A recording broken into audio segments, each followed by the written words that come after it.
All right, we will start up. What I'll do, and again, does it make me happy that 2/3 of the class aren't here? No. But I will go back and do a very little bit of review. Some of the people who are here today weren't here the other day. And then we'll go in and try to build our first app. Again, and I apologize for this because I said it wouldn't happen, but it did. I forgot my Mac this morning. Good news is I can get into it now with some help from the Mac guy. I had forgotten the password. So I'm now into it. I've got the password in my wallet. All right. Thought of getting a tattoo with it, but it's too long. All right. And I don't have any tattoos anyway. So this is the book that we're going to be going over a few of the chapters from here today. I wanted to mention this site to you. There are boatloads of sites out there for Swift, as you can imagine. I'm going to suggest something right here that you may or may not agree with, you may or may not want to do, and it's totally up to you, of course. I would suggest that you go out to www.raywenderlich.com. You don't have to do it this second, but I would suggest that you do it when you get some time. So it's there. All right. Not only does this site have just a boatload of Swift stuff on it, it has Android stuff on it, it has gaming stuff on it. So if you're interested in learning Unity, because you want to write your own games, etc., he's got all sorts of stuff. Okay. Plus, if you sign up, the only emails I get from him are about once a month telling me how the site's been updated with new tutorials and stuff like that on there. So again, if you don't want to do it, then don't do it. But there will be stuff now and then that I'll reference that come from his site. Notice 980 tutorials and counting. All right, and some of them are really, really, really extensive. Sometimes they take the same tutorial, like they took their one that they had for Objective-C and they upgraded it and made it for Swift. Then they took the ones for Swift and they upgraded them for Swift 2.0. So sometimes it's just an upgrade, but there's a lot of stuff in there. What I did last year, and Travis was here when we did this, but we had this app that we basically created, and it was called Bullseye. All right, and literally what you had about in the middle of the screen here was a bullseye. All right, and you had a slider over here. And what happened, there were a couple buttons here, like play, number, score, whatever, exit, I don't know. But the idea is you had a slider over here, and when you press play, it would come up with a number that was between 1 and 100, okay? So let's say that the number that it came up with was right there, it was 87. Then that bullseye, which was really on the slider here, you let it go closer and closer. You try to get it as close to 87 as you could, all right? And then when it was there, you clicked another button and you got a score based on that. Does that make sense? And it was actually set up that you could have 2 people play it. So the actual code that was in there was minimal, all right? But they created that, and they made it look pretty ugly, and then they showed how you could go in and they made it look like, for lack of better words, the background almost looked like light wood paneling, and there were colors that they added on to the target, etc. So it looked pretty professional when it was all done. All right. The reason I'm telling you that is all of the code for that. If you sign up at Ray Wenderlich, it's chapter 1 of the book that's from his company. I've got it there. I've got 20 copies of it. We're going to do that next semester, not this semester, but next semester. So you're all going to get that anyway, whether you sign up or not. So you'll still get that. But like I said, there's a lot of good stuff that's out there. All right, and not just Swift stuff. All right, so that was the first thing. Again, what I did last time, and I can bring it back down, but I think everybody other than Travis has probably seen it, and this really won't even apply to him, is what I did was I went out to Amazon.com, and you have to type it in correctly, though. And I went and looked under books, and I typed in Swift programming language, and notice Swift, I wanted the 2.0 for the latest and greatest. And wow, 8 whole books, because there's not a lot of stuff. This is the one from Ray Wenderlich right here. It's not written by him, but it's through his company. That's the iOS Apprentice. That's what I'll give you the first chapter of. All right, so is this one that's right here. They've got a very distinctive look on there. A couple of these that are here where if you haven't heard about this already, Amazon is starting to basically have their own publishing company. All right, I mean, they're doing everything else, so why not have their own publishing company? And they're able to cut down on the cost of books, especially if they offer Kindle editions. Sometimes when you sign up for Kindle stuff, you can get it for free. And I don't want to insult anyone's intelligence, but do you all realize that you can just by downloading an app, you don't need a Kindle. You can read it right on your on either your Mac, or you can read it just on your Intel machine. So, all right. So I kept looking and looking, and I didn't like any of this stuff. All right.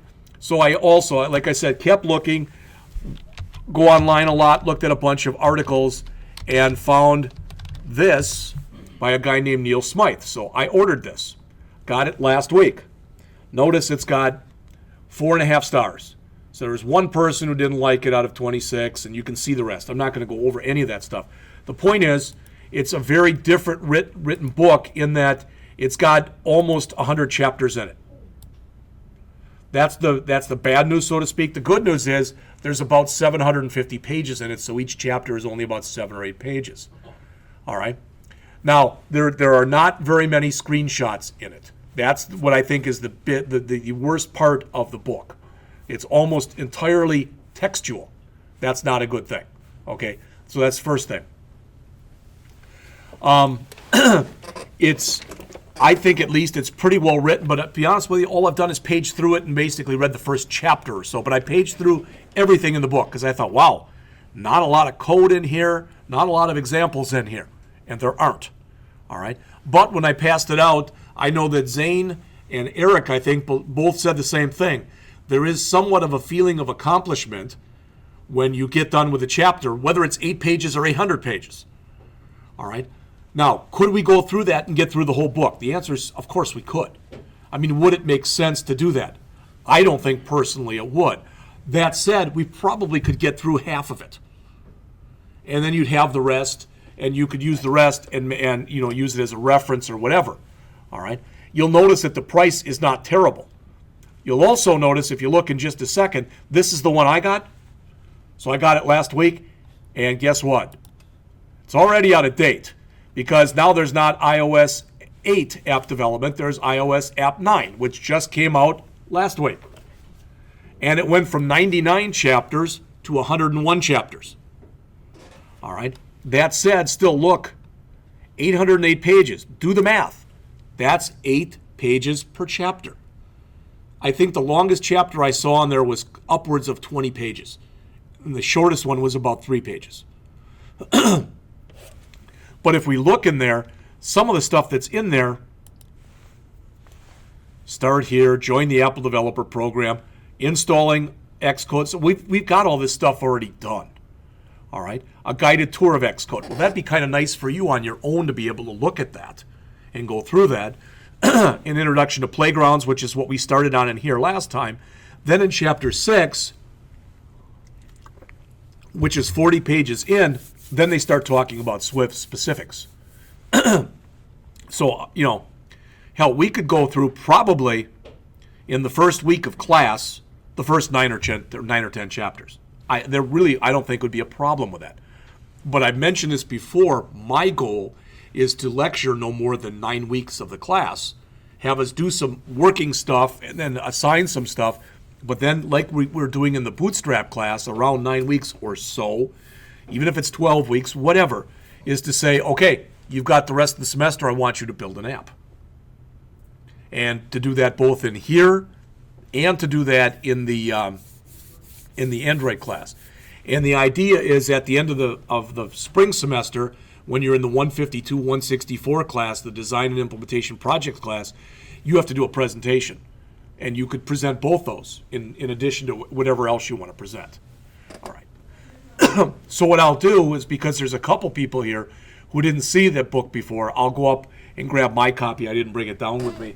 Nope. And I'll go up and get it during the break and bring it down, and you can take a look at it. All right? All right. So for now, we're just going to work off of this one. Okay? What I did last time, you can all do this, and anybody here can do this if they want to. You can go out to appcoda.com/learn Swift. But these are the handouts I gave you. They only have handouts for the first five chapters. After that, they'll say, like, if I go to chapter 10, well, this is what the chapter's about. Now go buy the book. All right, and that's cool with me. I mean, they're giving you 5 chapters for free, basically, so I don't have a problem with that. All right, what we did last time was we started, we went through the appendix. A couple things, and I'm blasting through this. When you create variables in Swift, you use the word var. When you create constants in Swift, you use the word let. Constants no longer have to be capitalized. You do not need semicolons on the end. You can still use them. They recommend you don't.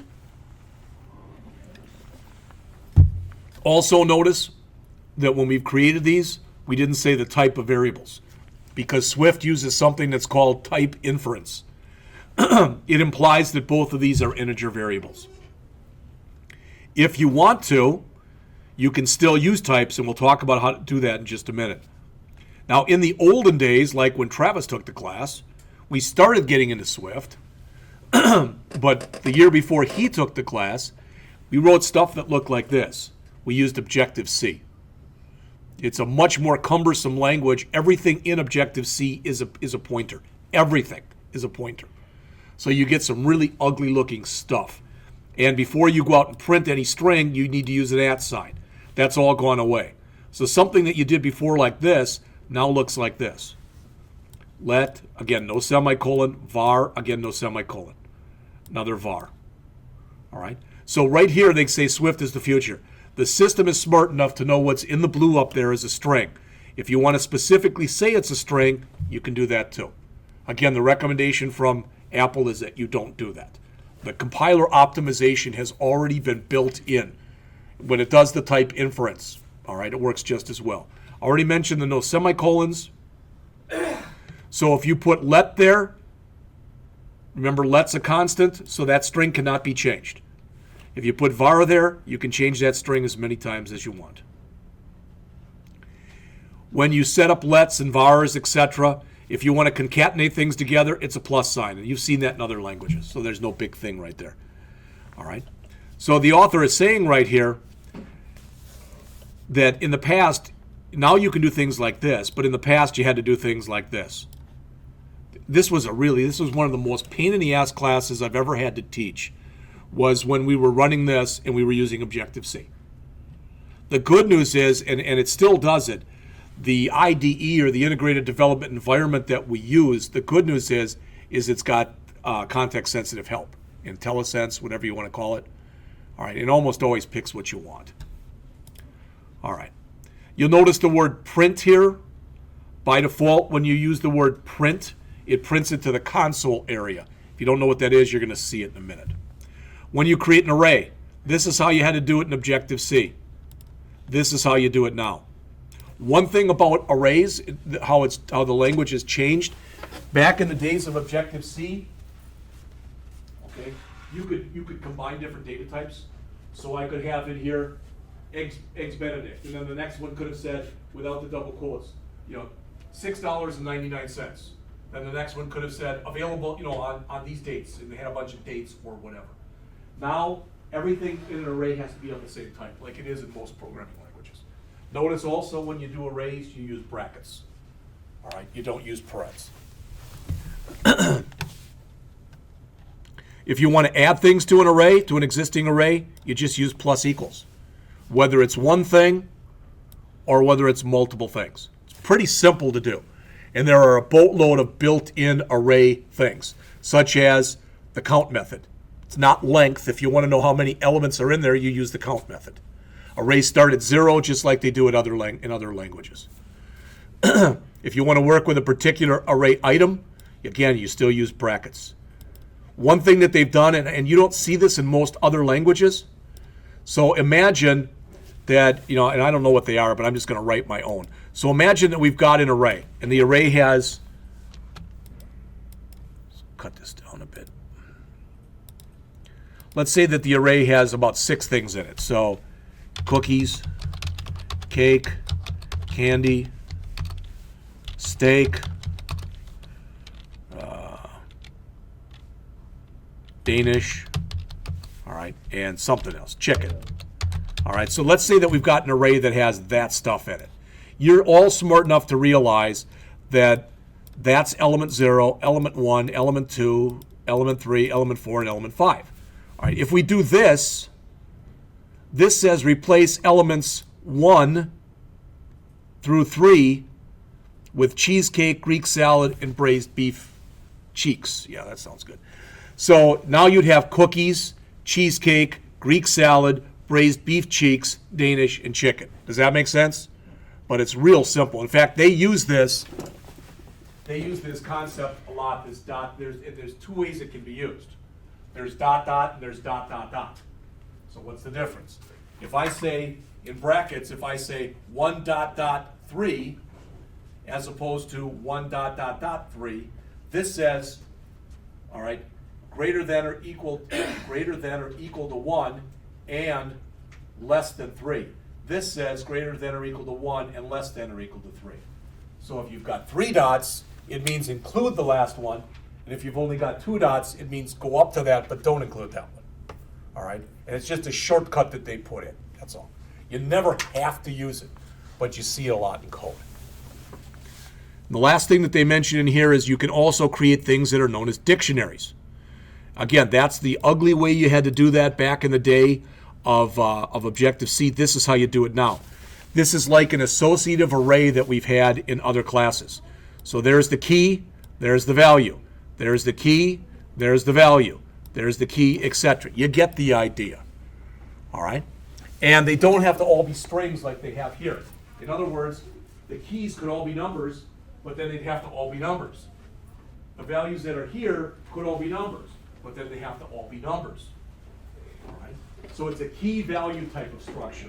If you do decide that you want to put the type in there, notice what you have to say. Dictionary, then inside of brackets rather, the type of variable your key is going to be, and the type of variable your value is going to be. All right, and that's almost the way that it's done, like in Java, when you use an array list. All right, it's very simple. If you want to iterate or work your way through one of these, there's a special for loop. It's a for in. You've seen that kind of thing in other languages. All right, so I'm just going to keep going. This is all review again.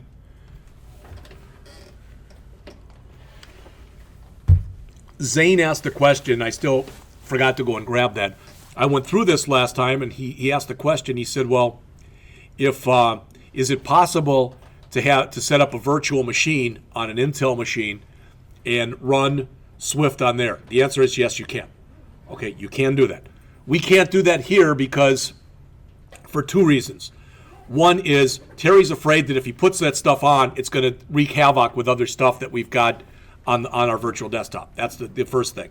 They're not making another virtual desktop. In other words, they're not going to have a Mac one for you guys and a non-Mac one. They're not going to do that. There's a lot of political reasons, but it's not going to be done. The other reason, and the main reason that won't be done for Mac is our IT department provides 0 support for Macs because none of them have any Mac training, and I understand that. They've already told me, Jeff, something goes wrong with these machines, you're on your own, buddy. All right, which means I'd have to send them into the Mac store. All right. So for what we're doing, yeah, you have to get a Mac. You can run, these what we have here. What are they? Just MacBooks or MacBook Pros? I don't remember. MacBook Airs. Okay. But they mentioned you can also go out if you want this. Will run on a Mac Mini. So if you wanted to have your own. All right, John. How much? If I'm not being too personal, when you bought yours, how much was it? Right around $1,000. Okay, and the one I bought, it's much heavier than the ones that you have. All right, mine is about 3 years old, and mine was like $1,200. All right, I got a deal, being in education, and they had a couple of other things where I got it. And it was about half that, to be honest with you. All right. I got mine under the education discount. Okay. All right, so that's first thing. Second thing. What you can do is you can go out to that URL and you can register as an Apple developer. When you do that, you get information from Apple. Not again, you don't get deluged with it, but you get app information when there's upgrades and stuff, and hyperlinks, and they try to make it as easy. They want your business. They want to keep your business. All right. Now, the way it used to be, a long time ago, like when Travis took the class, so a long, long time ago. Well, the way it used to be, set up with Apple was that you paid $99 a year if you wanted to be a registered developer that wanted to be able to turn in things to the App Store. You had to pay $99 a year. If you didn't have an account, you couldn't even turn stuff in. Literally, it would be just sent back to you. All right. And you could not go and run. So if you created a simple app in here, you couldn't put it on your iPhone if you had one. You couldn't do that. Apple now claims that's not true anymore. You still need to pay the $99, but if you go and you create a simple app, you can put it on your phone. I don't know how to do it because it's a relatively new concept. But they claim at least that you can do it. And I don't have an iPhone anyway. I don't think that my kids just got their new iPhone 6s this week, so I think they wouldn't even let me touch theirs to see whether or not it would work. They're mad because they got 6s and not 6Ss.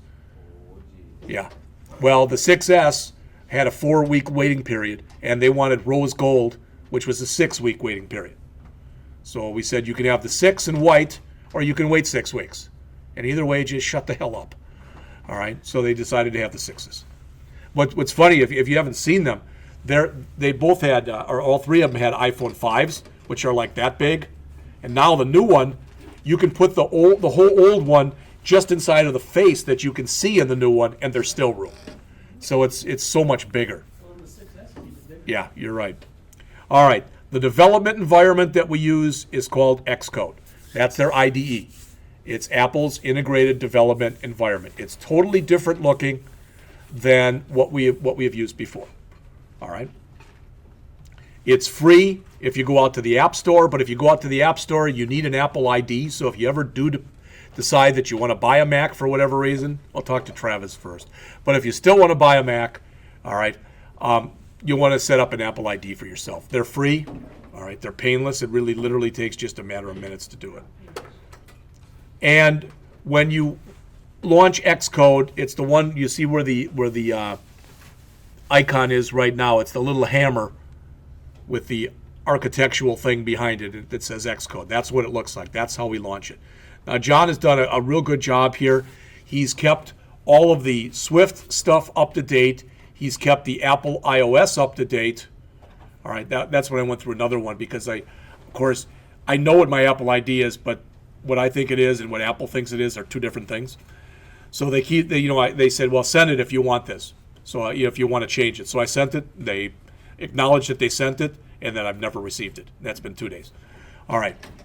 There's an Apple developer program. That's the $99 one. There's also an Apple education program. And what I did was I did sign Blackhawk up for that 2 years ago. And I've let it lapse since then. There's no cost, but there's also no benefit to us. All right. The big benefit that you do get if you're in this Apple development thing, and really the only benefit that you get, is if we were working on projects and we wanted to be able to send them back and forth between machines, there's a little bit better way to do it. All right. So that was Chapter 1. Let's go over Chapter 2, and then we'll take a break. When we come back from the break, we will try to build an app together. All right. All right. So, as they say, Swift started in 2014. This was a project that had been worked on for 4 years by people at Mac. All the people who were working on this project had to sign secrecy and confidentiality agreements because literally when they announced this, and one of my friends, a guy that I know pretty well who teaches this stuff at Madison, he said everybody was blown away. No one knew there was going to be a new language. And this was a guy, he's actually placed people from Madison. He's gotten them that when they've graduated, they've gotten an intern job at Mac out in California, and they've been hired there. All right. And he said he had no idea that it was going to happen. Well, then what they did was they came in 2015 and they said, well, what we're doing is two big things with Swift. Number one, we're releasing version 2.0, okay, because it was 1.0 they were working with. Number two,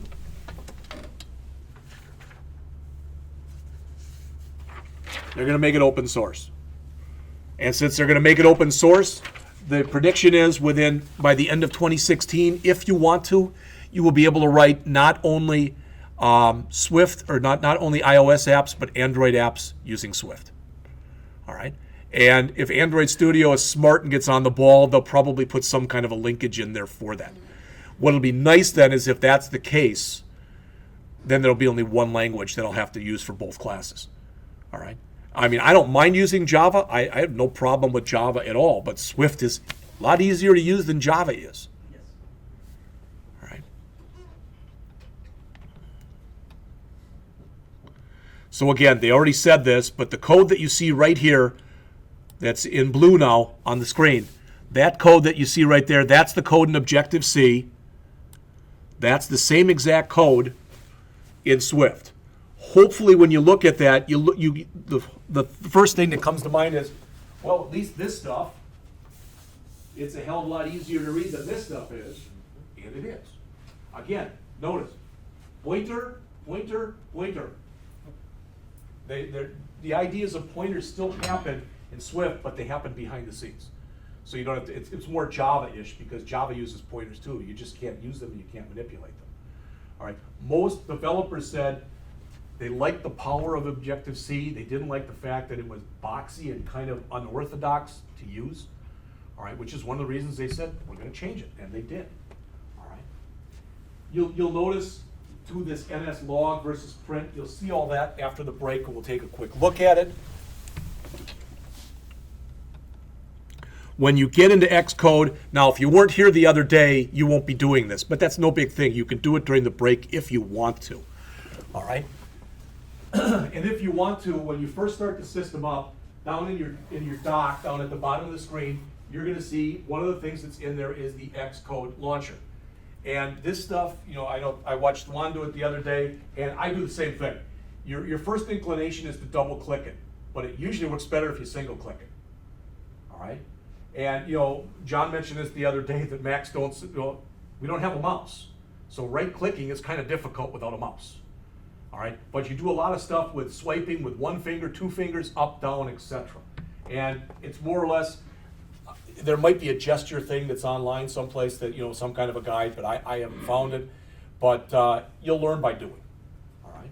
And most of the time there'll be plenty of different ways to do the same thing. All right. This check out an existing project won't make sense if you don't have any projects over here, all right? This thing is what we're gonna end up doing almost exclusively in here, but not at the beginning, but creating an Xcode project. When we do that, what you'll see on your screen is it'll break it up and it'll say, do you want iOS applications or do you want OS X applications? We're always, always, always gonna choose the top one, which is iOS. Because the OS stuff is if you were doing operating system or you were doing things that were for non-mobile. Okay? And there'll be several different kinds when you create the project, almost exclusively throughout this class and the next class. Most of the time, we're going to use single view application, almost always. But what we did last time was we chose get started with a playground. This again is something that Swift came up with that's new. So you come in, you give it a name. Right here, when you click, there's two platforms. And I believe they're iOS, and I think the other one was OS X. So the same kind of thing, mobile, non-mobile, look at it that way. So you name it whatever you want to, but always make sure that the platform is iOS, all right?